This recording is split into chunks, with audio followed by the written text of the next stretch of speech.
Thank you and good morning, everyone. Thank you, President Lashemi, and thank you, Professor Triandafilidou, for your opening remarks, and Anna, really, for sharing a land acknowledgement and giving me the chance to co-organize and chair this panel. My name is John Carlaw. I'm a senior research associate here at CERC Migration, and I co-lead our work on the themes of the politics and narratives of migration, focusing on Canada. This morning's opening panel addresses migration narratives in the context of complex histories and contemporary dynamics, discourses, and realities of violence perpetuated by settler colonial states from several angles.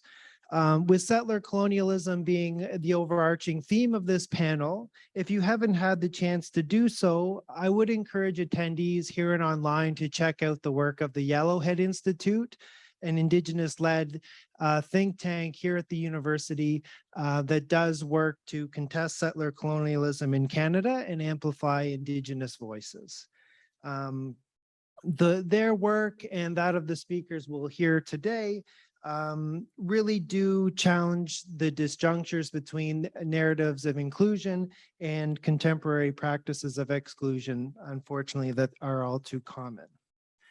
So our panel really has remarks by three prominent speakers and intellectuals who've all come and traveled a great distance to be with us here today. So thank you for that. And their notable engagements extend well beyond academia. And so I really do encourage you to take the time to read their biographies in the program. Today, on the more subtle end of things, our speakers will question and interrogate key terms and ideas that have been dominant in our migration narratives in settler colonial states, many of which have served to obscure the realities of settler colonialism. Professor Abu-Laban, while asking us to reconceptualize migration studies, will remind us of historic popular representations of settler colonial states, such as the US as the melting pot or Canada as the mosaic, and how these either erase or obscure the social relations of these states. All of our speakers invite us to critically interrogate these and other terms and concepts such as citizenship and integration as we ask ourselves critically, integration into what or integration on whose terms. Lastly, we'll be reminded that settler colonial states, or less subtly, I should say, are founded and still feature colonial social relations, which amongst others, Indigenous peoples themselves are either forced to migrate out of or into. And in our contemporary times, our speakers will address discourses and practices of neoliberalism, securitization, and multiculturalism, what Professor Speed calls neoliberal multicriminalism, as settler colonialism remains, as we're reminded by Professor Abu-Laban in Patrick Wolf's terms, a structure of settler colonialism rather than an event. And as Professor Spoonley reminds us, resurgences of overt white supremacy and discourses such as that of the Great Replacement feature prominently in the current landscape. So hopefully our speakers will diagnose and discuss some of the pathologies of our settler colonial present, but also point in more decolonial directions with an emphasis on narratives of resistance. So as we have very detailed bios in the program, I'll try to keep those introductions very brief and leave space for discussion. I do want to acknowledge my colleague, Dr. Marcia Akbar. She's the CERC Research Area Lead on Labor Migration. She's going to serve as the online co-chair and online moderator for this session for our audience here in Canada and elsewhere. We ask those of you tuning in line in this and all of the session to please post your questions in the Zoom chat room and to do so early to assist our moderators with collecting the questions. The earlier you pose them, the better. We'll first hear from our esteemed guests for 15 minutes each, and then we'll turn to questions. Massey Mendurata, one of the members of our amazing team, is going to help us with the timekeeping, holding up some flashcards. So just please note that. After our speakers have made their remarks, And while those here collect their questions here, I'll pose one or two initial questions. Then we'll take questions from the audience, probably in sets of 3 to 4, before turning to our online questions. So when it comes to the question and answer period, we just ask that any questions be brief, with any extra comments very short, so we have time to get the responses from this amazing panel. So our speakers today here then, in order of our presentations being given, first is Professor Yasmeen Abu-Laban, speaking on power, migration narratives, and the elimination of the native, citizenship and belonging in Canada, Australia, and the United States. She is Professor of Political Science and Canada Research Chair in the Politics of Citizenship and Human Rights at the University of Alberta, Canada, and a Fellow of the Canadian Institute for Advanced Research. Secondly, we have Professor Paul Spoonley, who will speak about complex and competing narratives in colonial states, the cases of Canada, Australia, and New Zealand. He is Distinguished Professor and retired from Massey University in Aotearoa, New Zealand, where he was Pro-Vice Chancellor of the College of Humanities and Social Sciences. And very relevant to today, in 2022, then Prime Minister Jacinda Ardern appointed him co-director of Hei Whenua Tarikura, the National Center on Countering Violent Extremism. And third, and very well suited to lead us into the discussion period, is Professor Shannon Speed, who will share her presentation, Incarcerated Stories, Indigenous Women and Violence in the Settler Capitalist State. Professor Speed is a tribal citizen of the Chickasaw Nation of Oklahoma. She is director of the American Indian Studies Center and professor of gender studies and anthropology at the University of California, Los Angeles. So without any further delay, please welcome Professor Abu-Laban for the first of our 15-minute presentations. Thank you.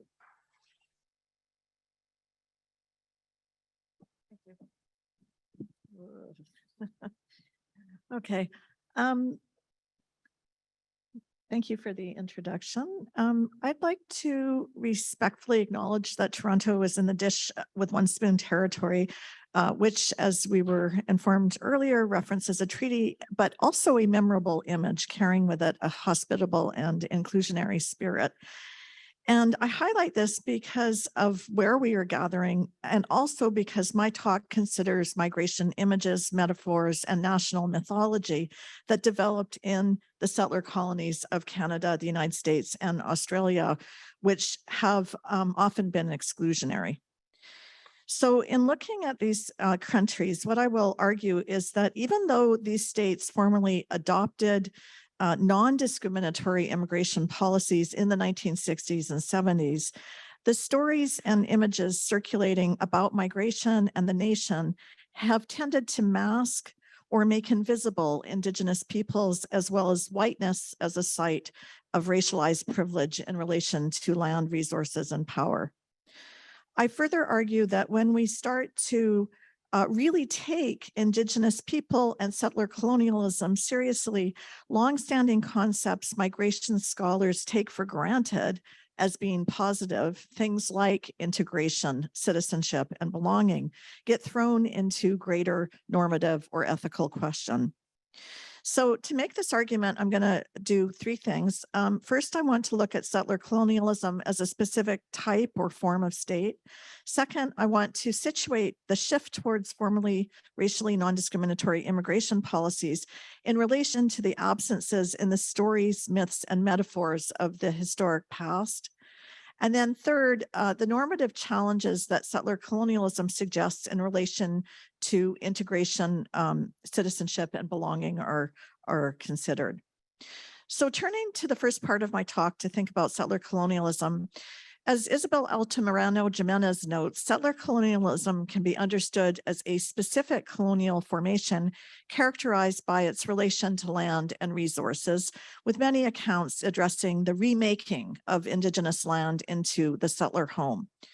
Work in the area of settler colonial studies has been shaped by scholars across disciplines, including both Indigenous and feminist scholars, and there are good reasons for scholars of migration to engage this literature.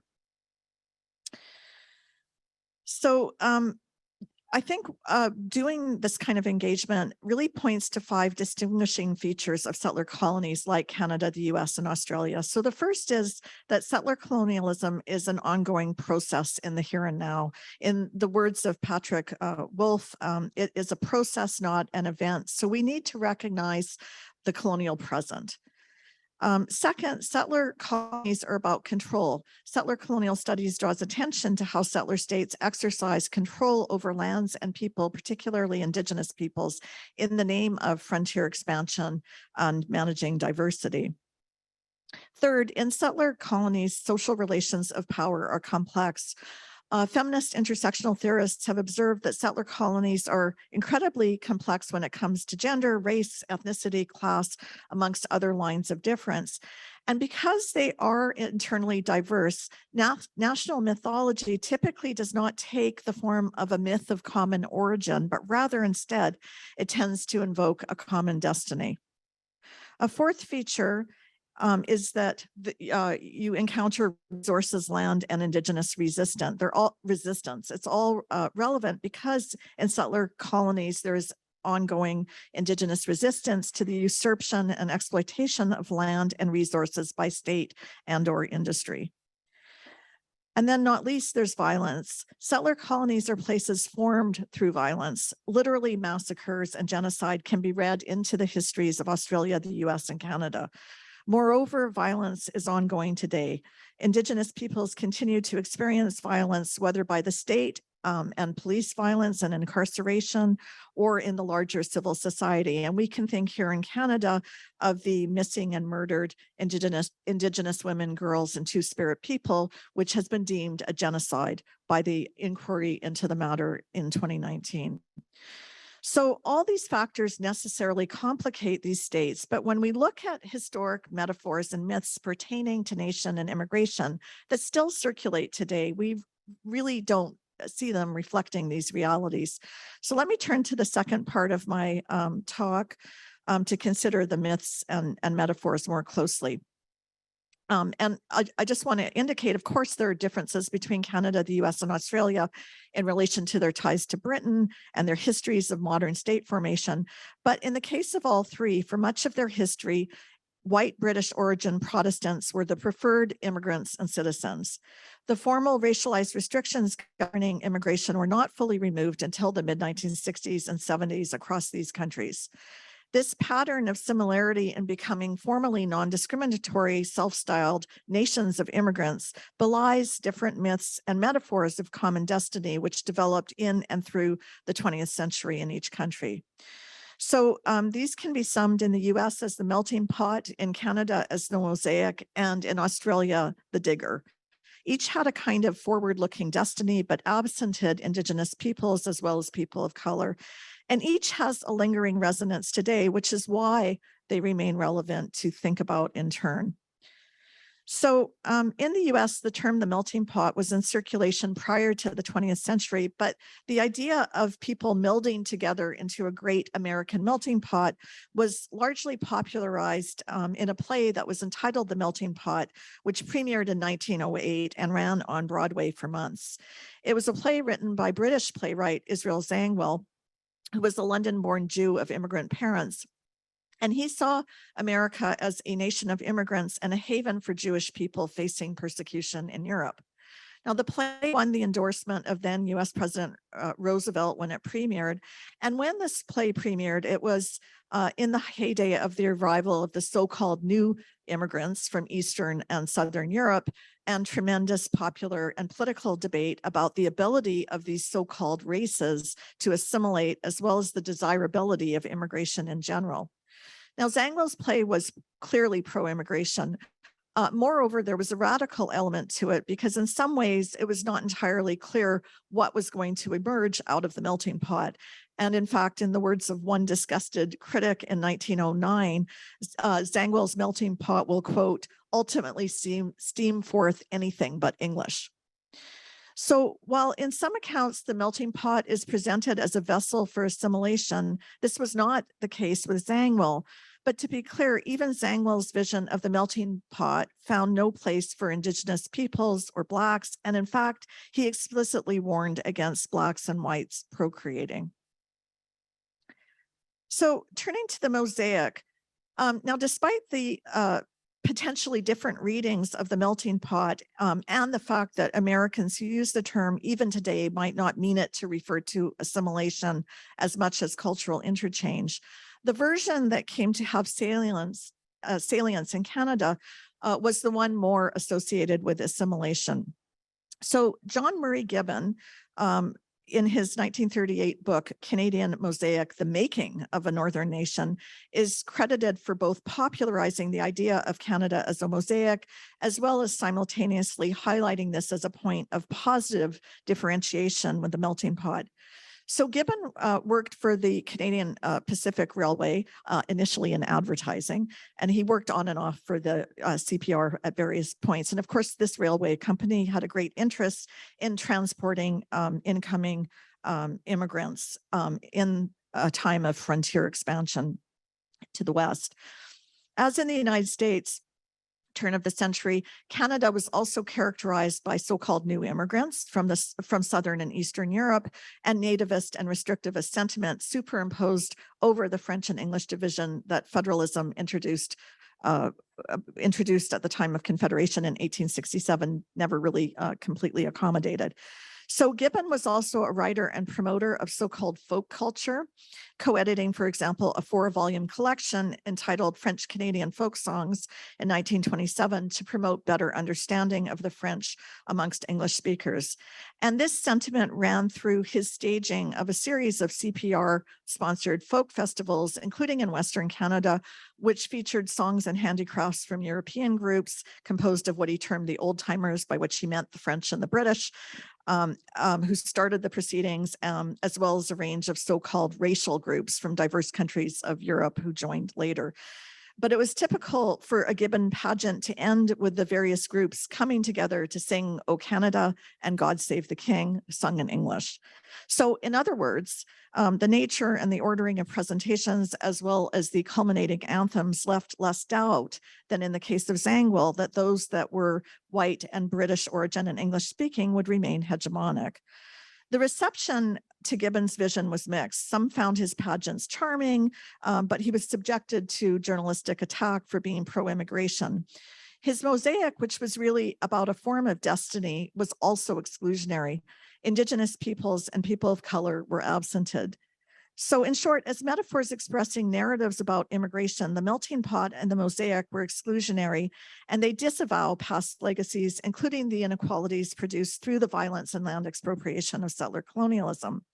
Disavowing the past in the name of the future leaves the present to be represented as all things to all people, accounting for the different responses and readings that accompanied the mosaic and the melting pot metaphors at the time of their popularization, and also their continued circulation today. Now, in the case of Australia, reflecting the anti-immigrant sentiment directed at Chinese miners and Pacific Island laborers, Federation in 1901 brought with it the Immigration Restriction Act of 1901. This was a major plank on what came to be popularly referred to as the White Australia policy, with White Australia in some ways serving as its own metaphor for what the nation was to be, given the varied ideas of white that span race and purity. But in practice, it especially meant Britishness and limited numbers of immigrants. So what's happening on the ground is different than in Canada and the United States, because Australia had not opened to other parts of Europe in this period. So given this reality in Australia, nation-building mythology of the 20th century was less fixated on immigration as much as the figure and even idealized face representing the imagined improved Britishness of the digger. So the diggers, heroic males who were part of the Australia and New Zealand Army Corps, or ANZAC, and their ultimate defeat on the Gallipoli Peninsula in Turkey in 1915, represent the young, beautiful men sent to needless sacrifice, but still men willing to sacrifice their lives for the nation. There were Aboriginal and Torres Strait Islander peoples who fought in World War I, but until now are not well known. So this leaves the digger, like many other images, to effectively dominate the space of representing Australianness in relation to masculinity, whiteness, and Britishness. Now, of course, narrow representations have been challenged, especially as immigration slowly opened to more parts of Europe in the 1950s and 60s, and eventually the world in the 1970s. Then new metaphors came into play. As Fiona Nicol notes, the locus of national identity shifted from a singular exemplary type, such as the digger, to a broader social structure, namely the family of the nation. So on the eve of repudiating white Australia and moving towards a formal embrace of multiculturalism, the Minister of Immigration, Al Grassby, argued in 1972 that, quote, in a family, the overall attachment to the common good need not impose a sameness. Whether in Australia or Canada, however, it's difficult to escape the stark conclusion of Indigenous scholars that multiculturalism can also cover truth, and it does not demand territorial concessions of settler states. So given the close association of settler colonies with immigration, one site in which change can be envisioned is in challenging silences and fostering solidarity. So let me briefly turn in the third part of my talk to think about citizenship and related concepts and how these might embolden solidarity. If we take seriously the point made by Indigenous scholars that citizenship is not some unproblematic good in the context of Indigenous people who have had it imposed on them at the cost of land and sovereignty, it could form a productive starting point into breaking some tendencies in migration studies. A longstanding issue in the field of migration studies is that concepts like citizenship, integration, or belonging are only seen positively. And also, when operationalized, it tends to be by employing a comparison of newcomers or immigrants with the majority in the country, whether in relation to access to citizenship, resources, or identity. So taken to its logical conclusion, that means newcomers achieve integration and belonging and citizenship if they assume a settler identity. But it's not inevitable that newcomers have to assume a citizenship and sense of belonging expressive of the worst of settler identity.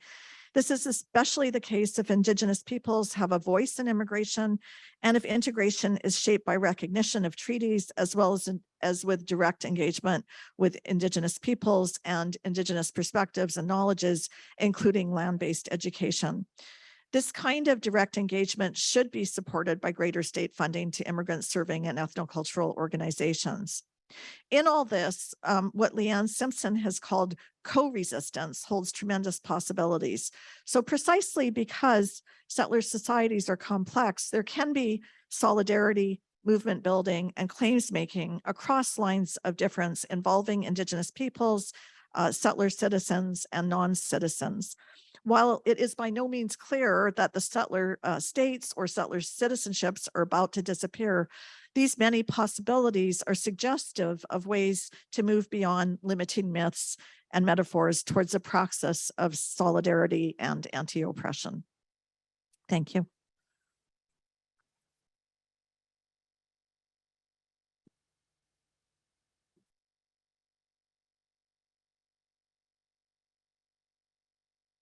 Thank you so much, Yasmeen, for outlining some of the key characteristics of the settler colonial states of Canada, the US, and Australia, and as well for some of the evolution of the myths and metaphors that they employ, and for helping us to think about how these might be challenged.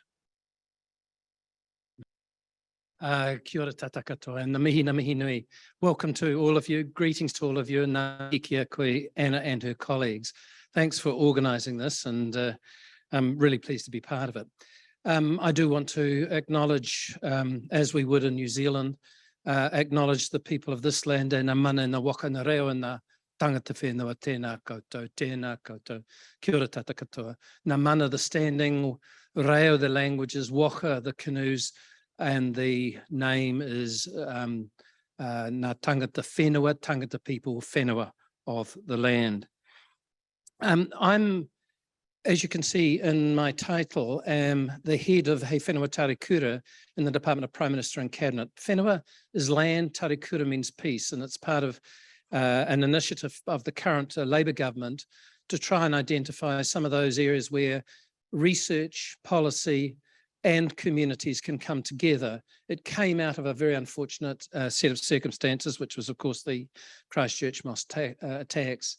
But what I want to do is rehearse some of the things that we've covered historically, but really to turn to the present and to think about how we actually position ourselves, approach some of these issues, bearing in mind the things that Yasmeen's already said about the way in which they are often bifurcated and in conflict with one another, and the way in which they marginalize, dispossess, and continue practices of violence. I'm not going to spend much time on this slide. We focus on CANZ. We share a lot with our colleagues in Australia and Canada. We've done a lot of work over many years, and we've got a broadly similar history in terms of being British colonies, but with very large communities of settlement prior to that colonisation regime. And then, of course, in the current era, when you look at our migrant flows, we look at our policies, look at our visa framework, then again, the three countries look very, very similar. So the elements that Yasmeen has already referred to, and which I just want to refer to in the context of New Zealand, is the obvious way in which a colonised power used narratives of racialized narratives to dispossess. So it was not only a process of categorizing a people, that categorization was then used to marginalize and to dispossess people of their existing strengths culturally and economically. And those classifications, those racialized subjectivities continue into the present. And we need to acknowledge agency in this, that they are being contested. And I want to point out something, and that is that whereas Canada and Australia adopted official policies of multiculturalism in the 1970s, New Zealand adopted a policy of biculturalism, in which Māori and the Crown representing non-Māori people, came to an agreement referring to a treaty, Te Tiriti o Waitangi of 1840. One of the very interesting things about that process that carried through the 1970s and 80s was that sovereignty, the idea of a nation state was problematized and in a sense dehyphenated, only partially, but the nation, the assumption that there was a single people underpinning a particular state, is not something that you would hear commonly in New Zealand, even though there are politics around that. And so there is something called Māori sovereignty, which exists alongside state sovereignty. But nevertheless, there is this constant battle to try and determine what that Māori sovereignty would look like. The second is, of course, the way in which we've all looked to particular migrant sources and migrant flows and built narratives around who is a migrant who belongs, who does not belong, who unbelongs. And again, the bulk of our settlement in New Zealand has come through from British and Irish settlers. That, interestingly, when I first got my first passport in the 1970s, I was still a subject of Britain. So alongside being a subject of New Zealand, it was co-shared, if you like. New Zealand has a very soft citizenship and set of expectations around immigrants. If you are accepted as a permanent resident, you have all the rights of citizenship. You cannot be a member of parliament. You cannot be a member of the Secret Service. Everything else you can be. You can arrive, Anna can come, spend 3 months, which is the residency requirement for being a member of a particular electorate, and vote. And so it's structured, but structured in a slightly different way. But we continue the narratives around the importance of migration in terms of what we're building. And of course, the way in which we manage the resulting diversity and increasingly super diversity. And I argue, as I'm sure you do and accept, is that there was a turn that came through the 1980s when it became very strongly focused on economic drivers and economic considerations. And the pandemic, I think, has just underscored that in the way in which we look to migrants for economic benefit and to fit particular labour market shortages. The graphic along the bottom is a graphic.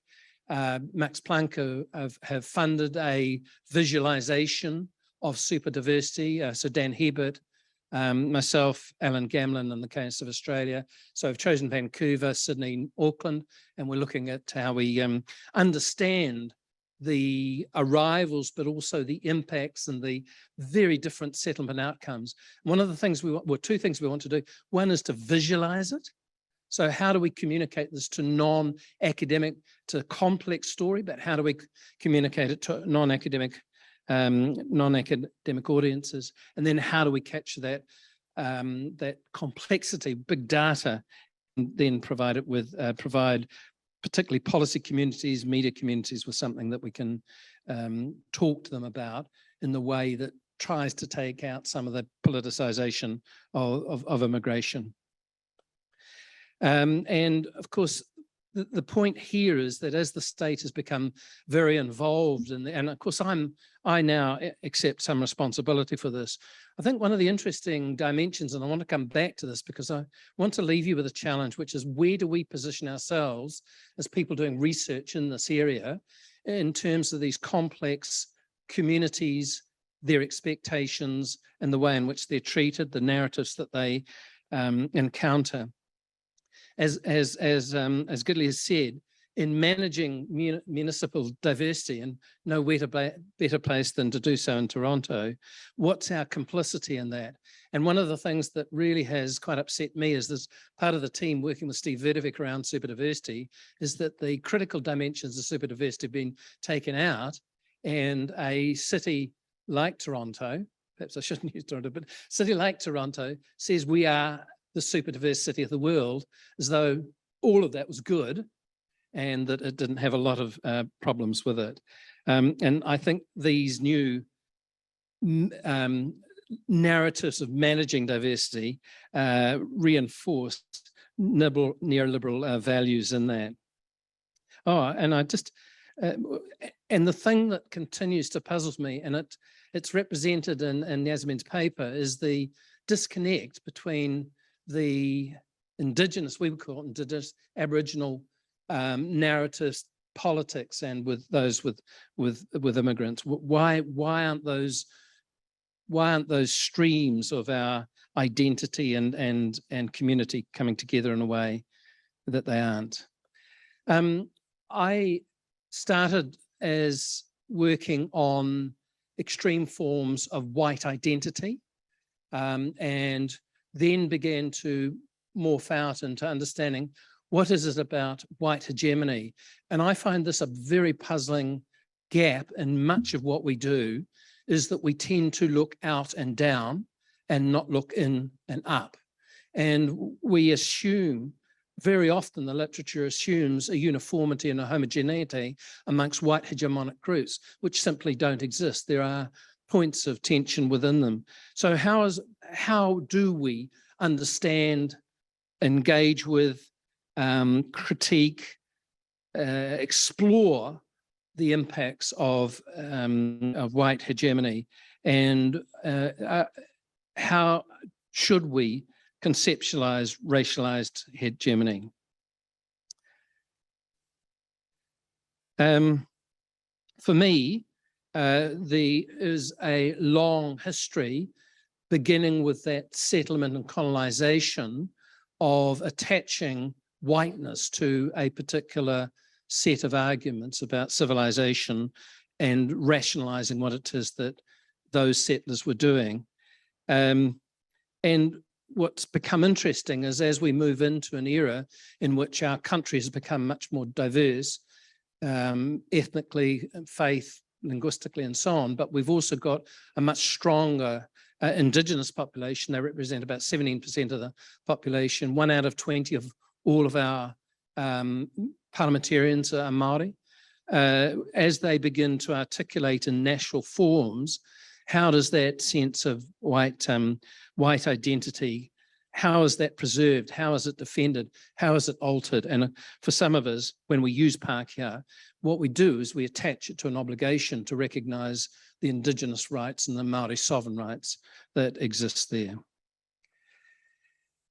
And the final thing just here is to, in my role in the Department of Prime Minister and Cabinet, the thing that's really caught me a little by surprise and appalled me is the rise of what we're beginning a project on, what we're calling toxic nationalism, the rise of this new forms of nationalism, and sometimes a reinterpretation of the grammar and the content of racism, but also the great replacement and the way in which that colonial past is being brought up and weaponized and reinterpreted in a modern environment. I think this online world and politics, politics of QAnon is hugely, hugely challenging to many of the conversations we've made over many of the years, and I've included Canada and ourselves and the US in there.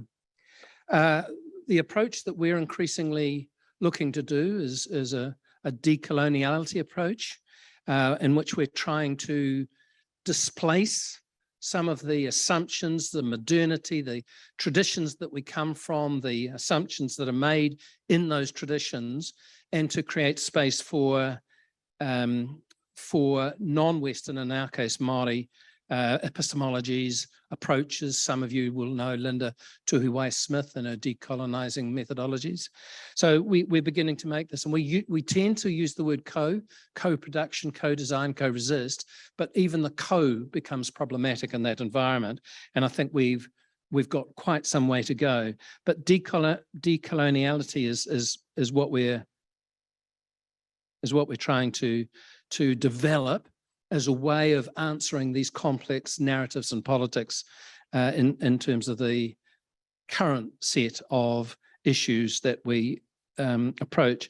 So if I was to give Anna and her team advice, it would be that, you know, how can we put together very effective, representative, collaborative modes of inquiry and activism as part of what we do to understand. So that's me. I think the concluding comments that I would make, this is my sort of agenda for doing the research. I led the largest migration research project in New Zealand, and as we came towards the end of that, which was we were to identify migration, diversity, living in communities, micro, macro dimensions of it. I felt very uncomfortable about the fact that we still had not brought together those issues of indigeneity, of Aboriginality with these approaches. We weren't looking at ourselves much more critically as a group, as a Pākehā male, and what were we going to do next? What are we going to do? And that's the challenge we face in a setting like this. I would be challenged on a whole series of these matters, and rightly so, and therefore the challenge I want to leave you is, where do we go in these complex, challenging, exciting area that we work in, which is around, in this case, narratives, but countries that have been built as states, not nation states, but as states of colonial states, which have these groups that remain dispossessed and marginalized and are constructed in ways that are very undermining of us being part of a common community. Kia ora tata katoa.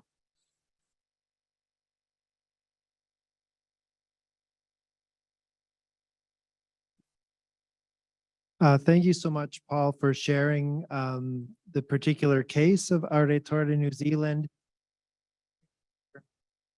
discourses and practices in social relations, and for challenging us to critically assess our own positions and researchers and to actually do decolonial work and to step up to that challenge. And welcome, Shannon. Chukma, Hashlaka Chukma, Hachipisalika Sayopa, Chickasaw, Michichata, Saya, Anishinaabe, Haudenosaunee, Mississauga, Oglala, Yagni, Mako, Apisahanchi, Biikanatoka, Hachimanolili. Greetings, everyone. I greeted you in the Chickasaw language and told you that I am Chickasaw and Choctaw.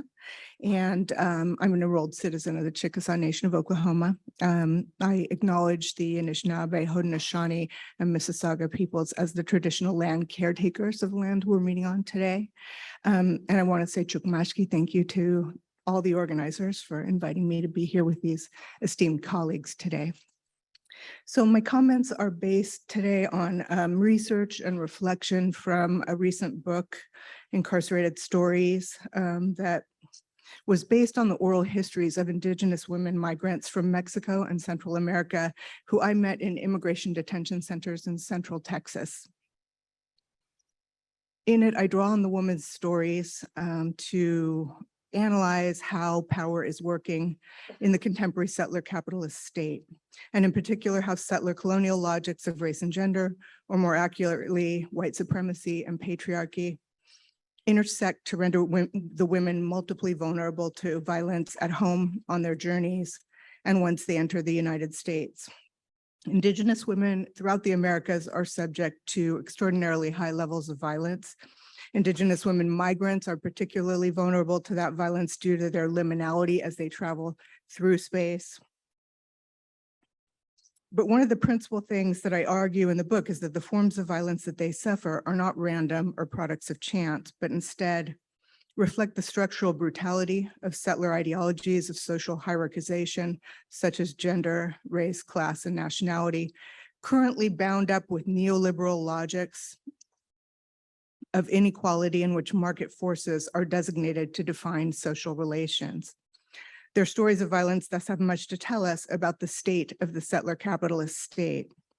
And since the theme of our conference today is narratives, let's start with one woman's story. Estrella, a Maya Mom woman from San Marcos, Guatemala, fled an uncle who killed her father over a land dispute. I met the 19-year-old while she was detained at the Tidan Hutto Immigration Detention Center in Taylor, Texas. With a slight 4'11" frame, she spoke softly in halting Spanish and often appeared on the verge of tears. Slowly, she began to tell me her story as I visited weekly through the Hutto Visitation Program, which provides human rights accompaniment to women in the infamous detention center. After her father's death, the uncle's father's her uncle, her father's sister's husband, began beating her and raping her, eventually leaving her pregnant. He was sick, she explained, and drank heavily because he had had terrible experiences during La Violencia, Guatemala's 36-year genocidal civil war. Estrella then fled when her child was 2 months old after repeated attempts to get the police to intervene went nowhere. Her journey to the US was harrowing. She traveled in the company of several other migrants from Guatemala City who were fleeing gang extortion and death threats. These male companions protected her, she said, when 2 gang members, or maras, that boarded the train they were riding on through Mexico attempted to rape her. Eventually, she reached the border only to be abducted by cartel gangs in the city of Reynosa. With her limited Spanish, she struggled to understand their demands that she call someone to obtain ransom for her release. In any case, she had no one to call and was detained for over a week before she was severely beaten, amply threatened, and finally released.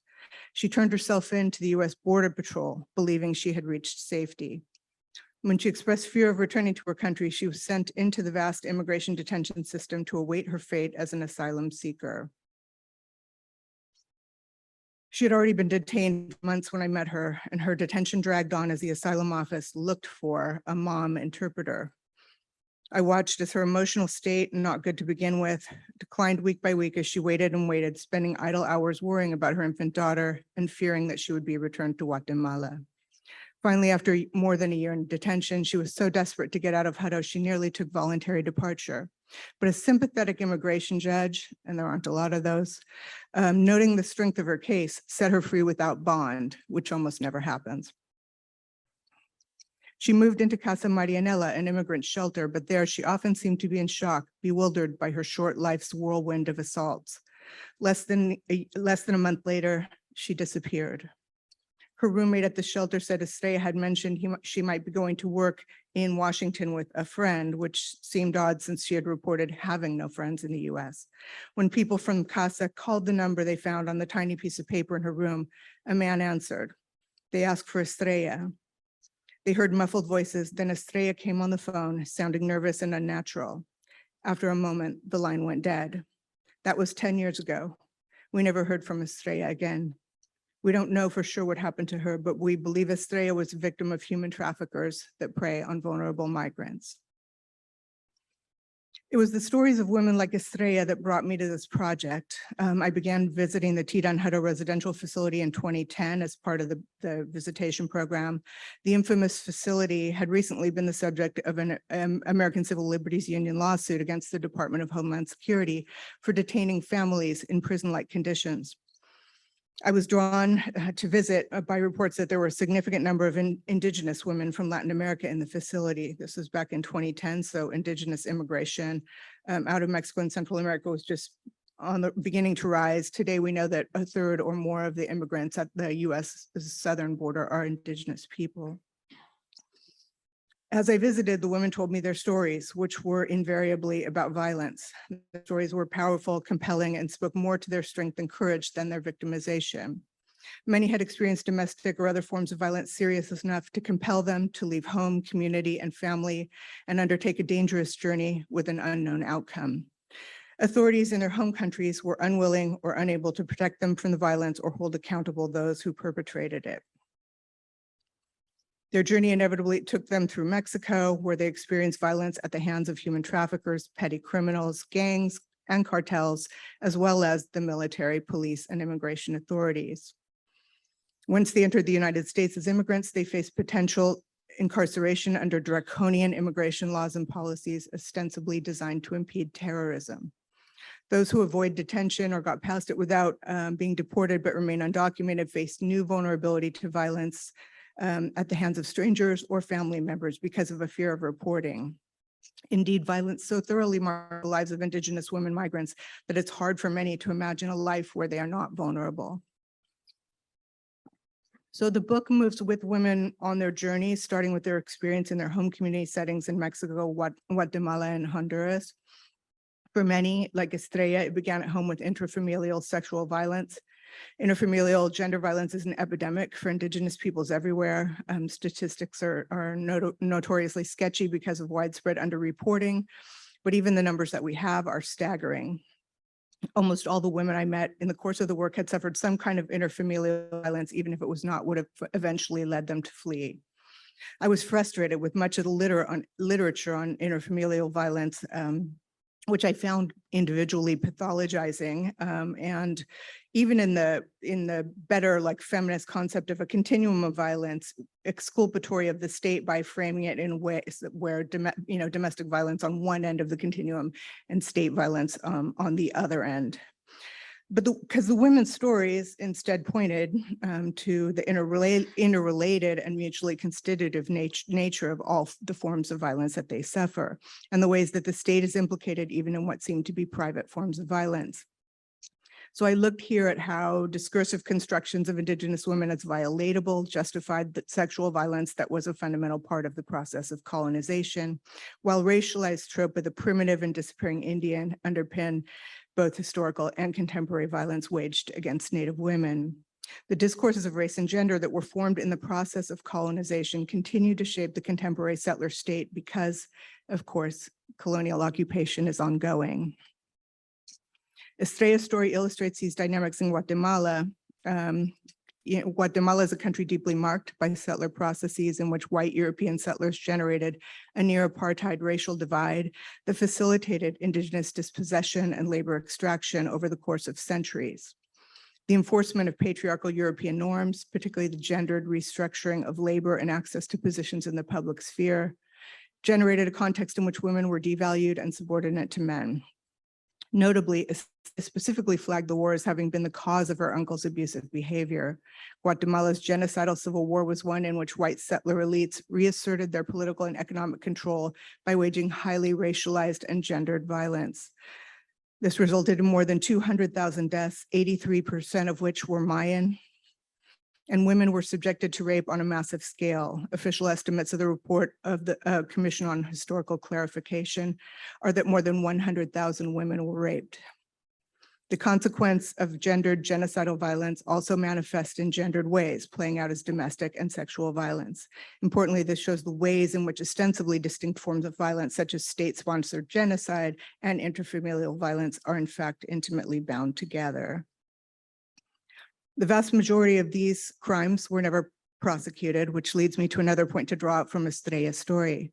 Estrella is compelled to migrate by the fact, I'm not paying any attention to you, Massey, sorry. She's compelled to migrate by the fact that repeated attempts to get the police to intervene went nowhere. In a country where feminicidal violence is extreme, UN women estimate that 2 women a day are murdered in Guatemala, and less than 1% of those cases will ever go to trial. The settler construction of Indigenous women as objects of racialized, sexual, and gendered control, combined with the pattern of non-accountability generated by the war, is fundamental to violence women experience and near total impunity for it today.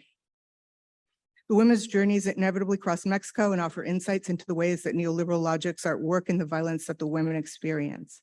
By the first decade of the 2000s, conditions in Mexico and Central America were rapidly shifting from the neoliberal multiculturalism imposed on them during the period of globalization into a situation in which those imposed neoliberal free market economies quickly expanded and grew out of the control of any legal regimes, becoming a multi-headed monster wreaking havoc on all.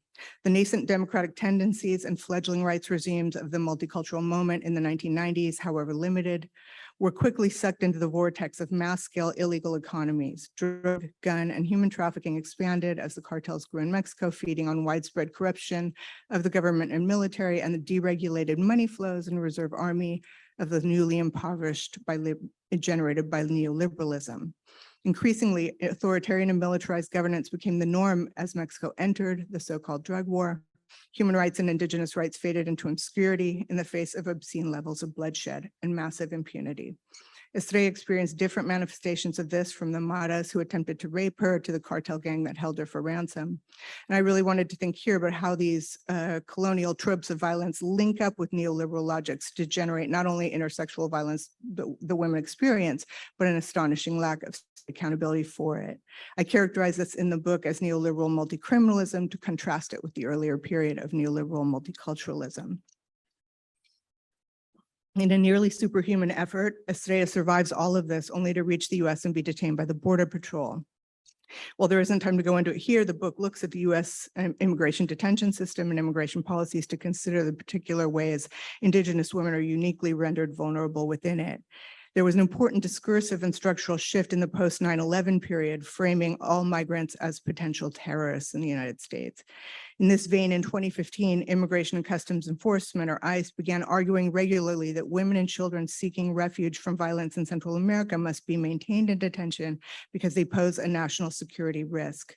Prolonged detention, in turn, was an unofficial policy during the Obama administration intended to dissuade further migrants from coming to the US. This is bound up, of course, with the growth of the for-profit prison industry into immigration detention with private publicly traded corporations such as GEO and CoreCivic, providing previously congressionally mandated bed quotas for immigrants to the tunes of tens of thousands a day.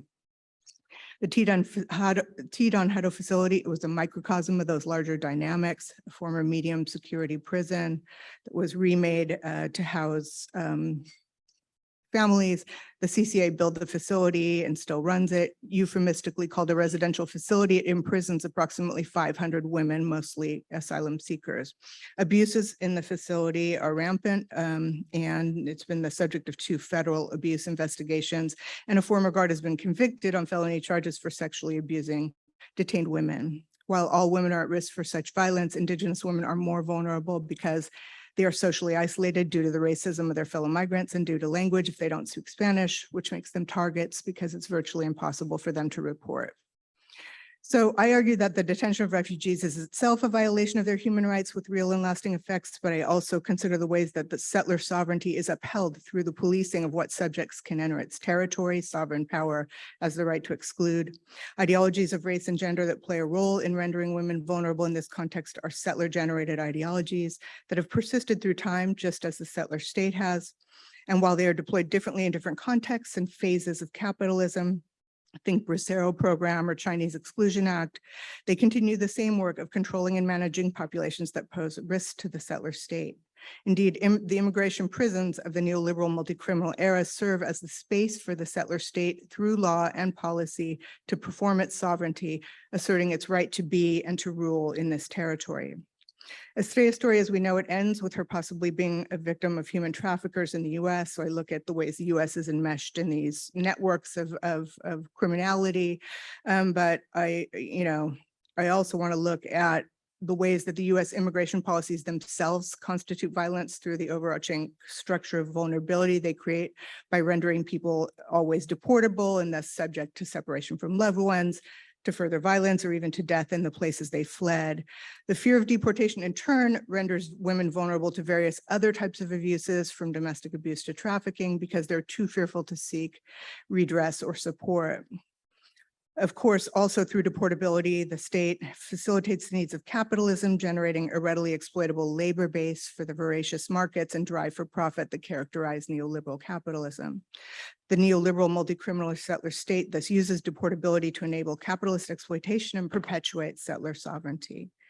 So I want to close by noting the enduring nature of racial engendered logics of the settler state, which are deployed differently across space and time, but remain salient as structuring logics. Further, I think we can understand the shifts in their deployment as tied to the changing needs of capitalism.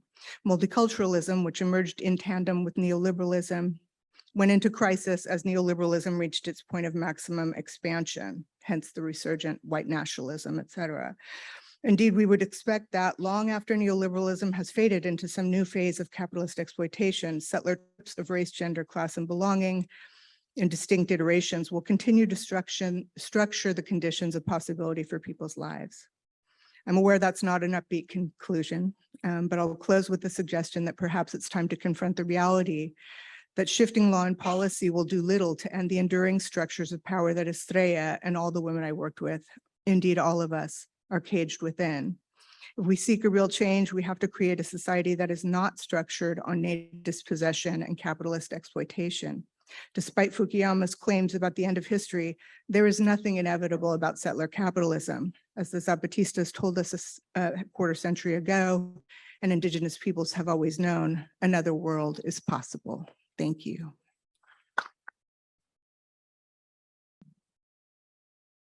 Thank you very much, Shannon, for sharing and contextualizing Estrella's experience and for grounding the lived experience and violence that Indigenous women experience, challenges, which are too often left out of our migration narratives, or the policies that we implement that impact upon them can be euphemized. Coming to mind is Canada and the United States recently modernized our Safe Third Country Agreement to prevent asylum seekers from arriving from either side of the border to the other. So thank you so much, Professors Speed, Spoonley, and Abu-Laban for your remarks. I offer a reminder of you, for those of you who are online, to please pose your thoughts and questions in the chat room so that Dr. Akbar may draw upon them. And in our in-person audience, please gather your thoughts and your questions now. I know there's a lot to respond to, and shortly we'll take our questions from you and turn to the online audience. I was asked to kind of start off with one or two questions for the audience, for our panelists. I guess the first question in terms of the contemporary context you've shared with us really, is, and I think it reflects the conversation we were having before the panel, is how we should try to navigate, these really perilous times that we live in Canada, but other countries of the global north and in the global south even. We seem to be operating between resurgent nationalism and white supremacy on the one hand, and sadly, almost at best, a form of neoliberal multiculturalism that Shannon has described in very stark terms. So I'm wondering, how we should try to navigate this terrain as we do try to build a better world and come up with compelling migration narratives and struggles to address them. So that would be the first question. And then you could address, maybe you could pick one to address. The second question in a more hopeful end would maybe if you had an example of a specific counter narrative or form of solidarity that is a really strong example that we could draw upon to help us with this discussion. So maybe just with these two opening questions, we could go in maybe the reverse order in which you spoke. And again, you don't have to address both, but you're welcome to. And then we'll move to questions from our audience here in person.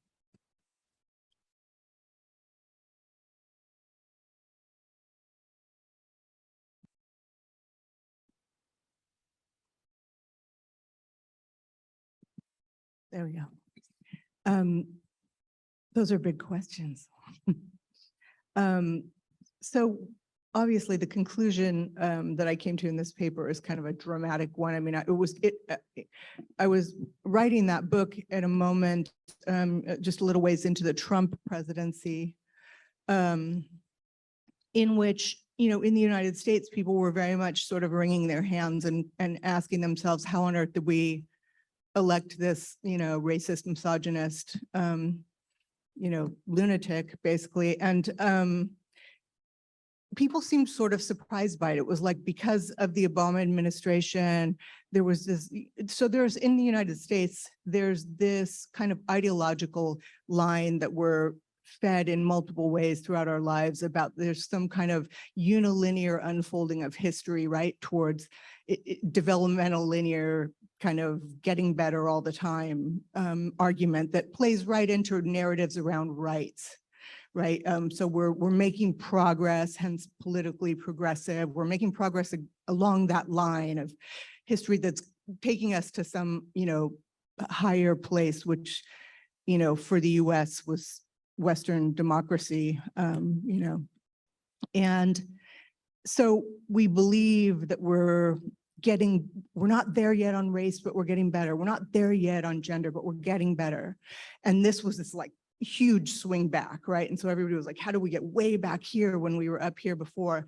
And so one of the things that you can kind of see that my thinking on that reflected in this paper, because what I was trying to emphasize was the persistence of white supremacy and patriarchy. They're deployed differently in different moments, but they're always still structuring the state, right? So I was trying to make a big, also in a moment when it's becoming clear that with global warming, you know, in a couple of short generations, our species might be extinct. Like, we're in some pretty dire times here. So I think we ought to start thinking about what we're doing in a really different way. Like, I've been thinking about law and policy all my life.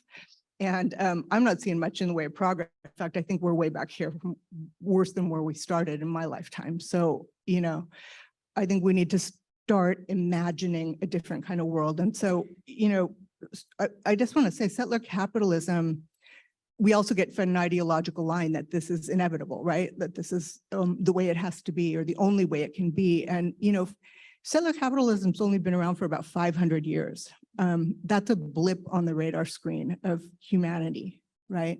People have lived in other ways. People can live in other ways. And I want us to stop floundering, thinking about policy changes, and start thinking bigger and start thinking beyond. And I could go to the second question, but I don't want to talk too long, so I'll turn it over to others here.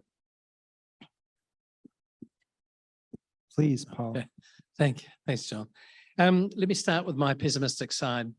The last 5 to 7 years has seen a distinct shift in the Overton window in radicalizing and normalizing radical ideas yet again, and the sheer volume of it, the fact that it is a global ecosystem, online system, which makes it difficult for country states like ourselves to govern and to manage.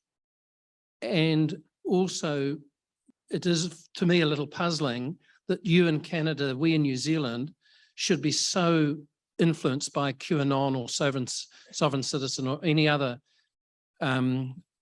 sets of politics that come out of the United States, which bear no relationship in many respects to our own political histories, even though those, I'm not wanting to de-criticize those histories. I want to maintain a critical approach to them.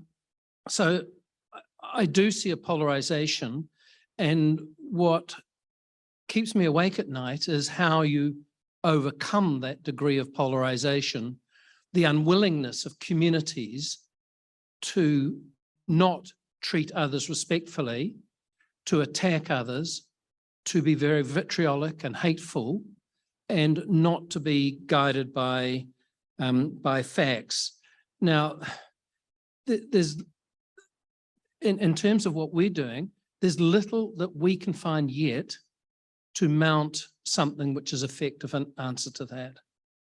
And what's happened is, of course, that it's gone from being Indigenous or immigrant or Muslim or Jew to transphobic, misogynistic. And so my Prime Minister stood down because of the level of both domestic and international misogyny that she was facing. Let me talk to a more positive, which is John's second point. One of the things that I think we need to do is think about how we co-share and how we share power. In working in DPMC, what strikes me is that governments quite often listen, but not very well, and they don't respond at all well when communities say, these are issues that are important to us and need to be dealt with. And so this disengage between, I think, to some extent, policy and academic communities, between the communities that are often at the core of what we're talking about and with governments, and how do we begin to then get a conversation going which is respectful, but which moves from talk to action. And that's what we're devoted to trying to do. And we are having some success, but I've got to be realistic. In the grand scheme of things, we're having to deal with quite specific and quite partial parts of a very complex set of narratives and policies that have been there for a very long time. Okay, well, John asked two really excellent, huge questions that could be books. And the advantage of being last is that my panelists have had great answers. And I'll just maybe say, I agree with Shannon that we can't sort of have this teleological view of history and where we're going as just progress. And I think specifically when you're looking at settler colonies, you see, like tensions that exist at all times. But the question is maybe the degree of openness versus closure to others.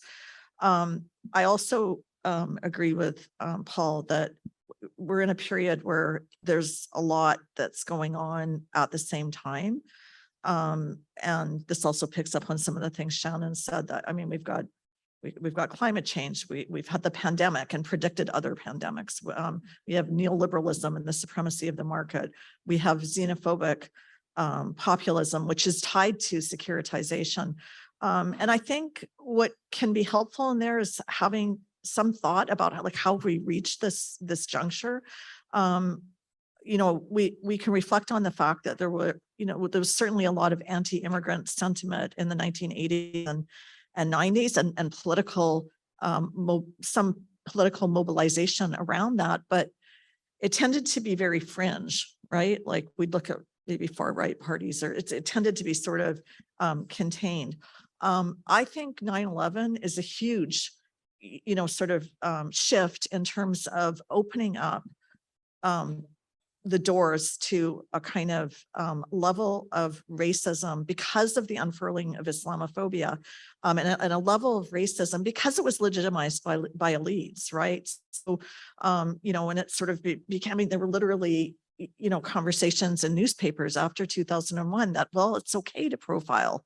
We have to worry about people. Well, maybe it's okay to even torture people. And this is coming from liberal democratic states and liberal democratic leaders. And I think this is a turning point in the kind of post-war human rights revolution. So in some ways, it's not surprising then that we get things like what happened in Christchurch with the mosque shooting, or what happened in Quebec City with the mosque shooting, or this kind of reemergence of an ugly anti-Semitism that we see in the Pittsburgh shooting. And it's also not surprising that there's continued, violence towards Indigenous people. So I think we kind of have to name the reality that we're in and that we've created.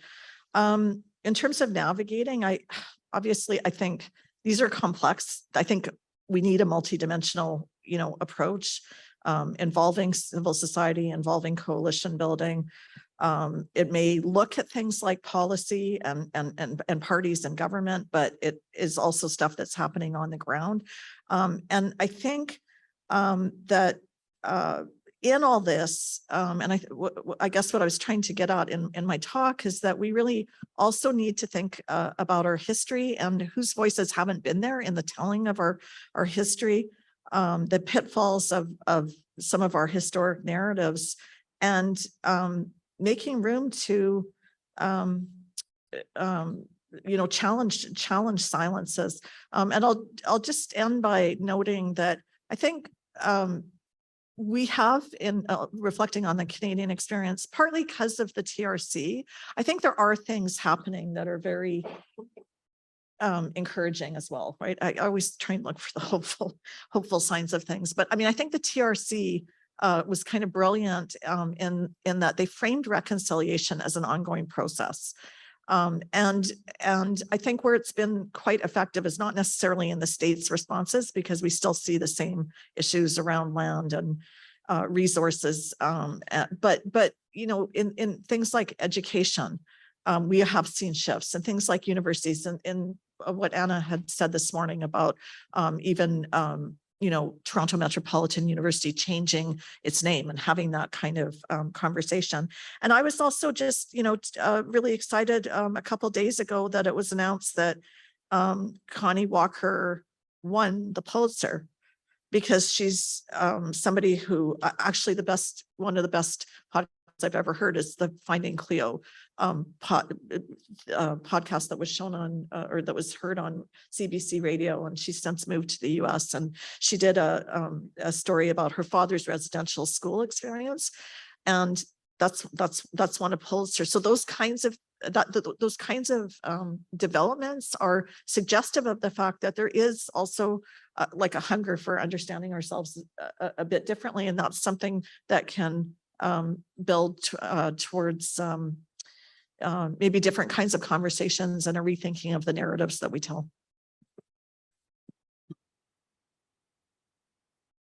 Yes,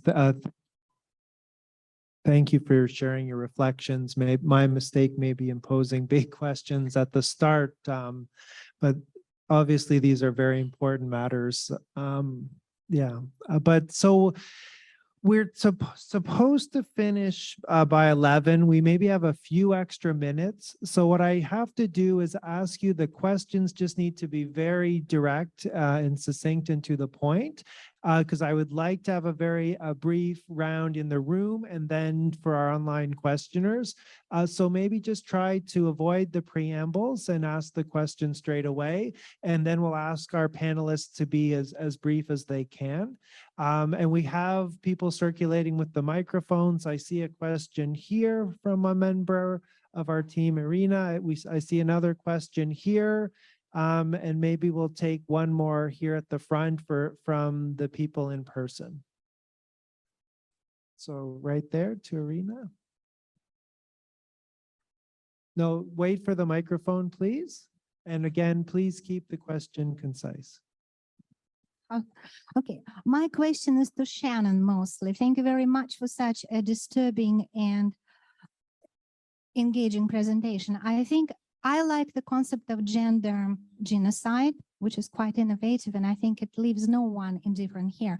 My question is, as a sociologist, I would be interested to see how you consider this gender genocide as part of a bigger picture, like the whole genocidal machine, because there are also perpetrators, as you say, people who work in prisons, cartel people, like local enforcement officers at both ends. Have you tried to interview them about what's going on? And also, how do you connect this issue of gender violence against women and gender genocide to the more Iraqi question of hegemonic masculinity, which is not only about men denigrating women, it's about men denigrating men. The same perpetrators, they actually work in male jails, which are noted for huge degrees of violence against men. Why are not men migrant not often mentioned as victims of gender genocide? Because it doesn't happen, or just because men are usually silent, they don't come forward. They are, as Yasmeen says, eliminated from political narratives. That would be very interesting to think about and to speculate. Okay, thank you. And we had, I know we had a question right here. And did we have, I feel there was we had a third, and then there next, please. Again, please, quick questions. Yeah, for sure. My question is for Professor Speed. Thank you so much for your presentation. The story that you told about Estrella is like many stories in South America that starts from people from South America, Africa, Haiti, and from Central America's countries. But you can tell that the organized crime and the trafficking networks move faster than the governments do.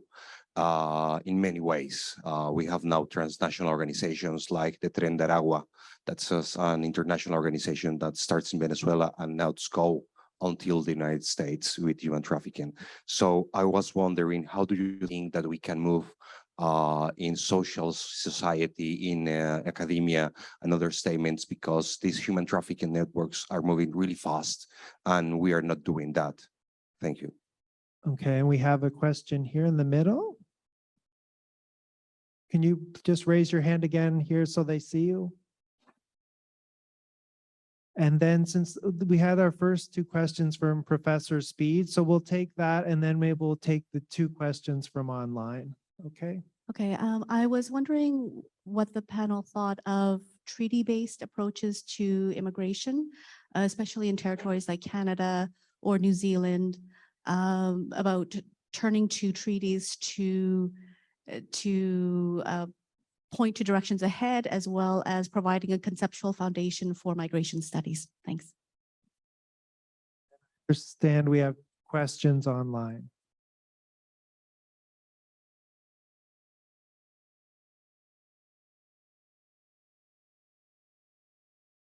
Okay, so the first online question is for Dr. Abu-Laban.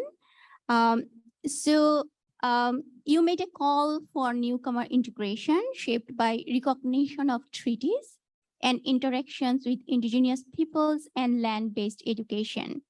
I'm curious whether there has been any research on such initiatives, or if there are any examples of such programs in Canada. And the question is from Reina Vanstone, and she's also thanking all the presenters. So the second question is for everybody, I guess, but one of you can take it. So it is from Raj Baduli.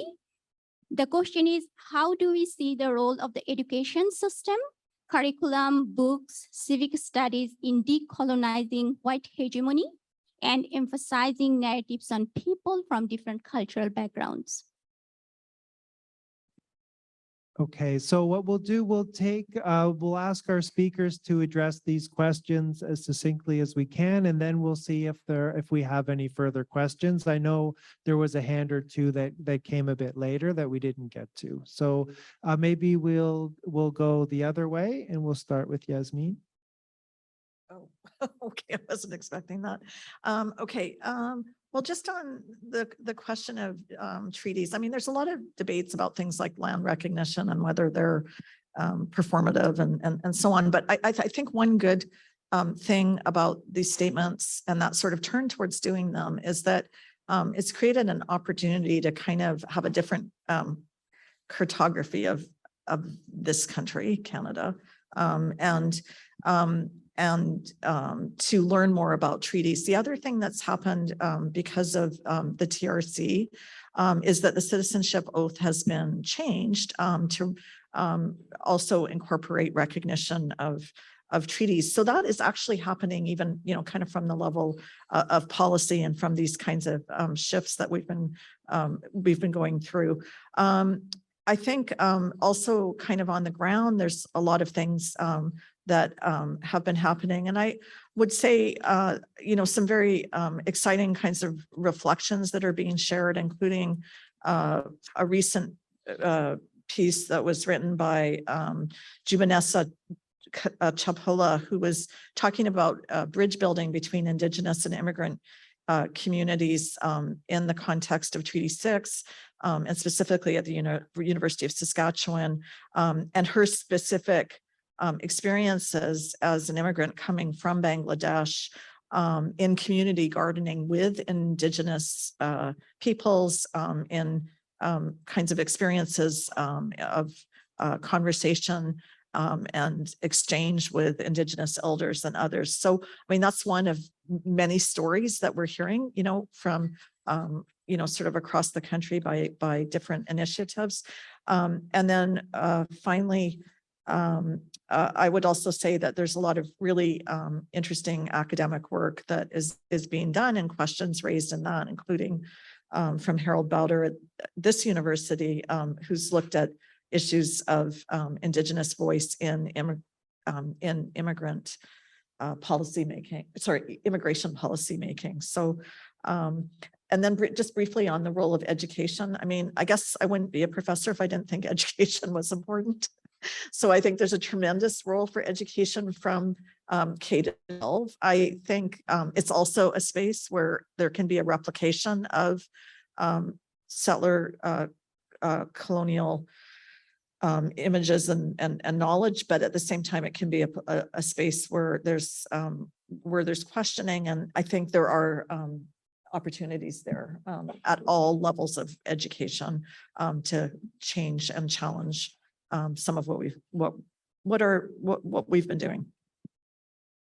Thank you, Yasmeen. And Paul, please. The question of treaty-based treaties being part of the framework for immigration, absolutely. And as I'm sure here is that the disconnect between our colonial history with Indigenous and Aboriginal peoples and our immigration policies has been absolutely kept apart in various ways. And so there is a move began last year by the Productivity Commission to see that the treaty, New Zealand Treaty, Te Tiriti, should be at the very core of all immigration policy. And what you could do is you could take some of the non-state Indigenous values. Manaakitanga is the idea of helping people, and you bed them into immigration policy. So the question is really one of delivery, of how that actually occurs, particularly when you understand that Indigenous and migrant communities often live in different worlds, both in a territorial but in a discursive sense as well. I did the biography of our most noted Māori radical academic, a guy called Ranganui Walker, and Ranganui said that our immigration policies were too liberal, and he saw three things happening: a new demography, a demography when those communities outnumbered Māori, that their languages were heard more often than Te Reo Māori language, and that they were much more competitive in an education and job market. So there are some tensions, and how do we address those tensions? In terms of the education system, we're just reformatting the secondary school curriculum at the moment to read into that curriculum a much more critical understanding of our colonial history. It is not without opposition and disbelief, I must say, in some quarters, but the government are pushing ahead with it. A different government, and it might be quite a different outcome. What concerns me is not the formal or the compulsory education system, because by and large, I think that does a good job of getting people talking and understanding one another, but it's the informal system. And the thing that I would come back to is we've done work recently on media engagement. And what you understand is that the media engagement of communities is really split out. The number of people watching the mainstream media, reading it, listening to it is on a, they look like me. Our minority, immigrant, ethnic, faith, linguistic, Indigenous communities do not listen to the same people as I do.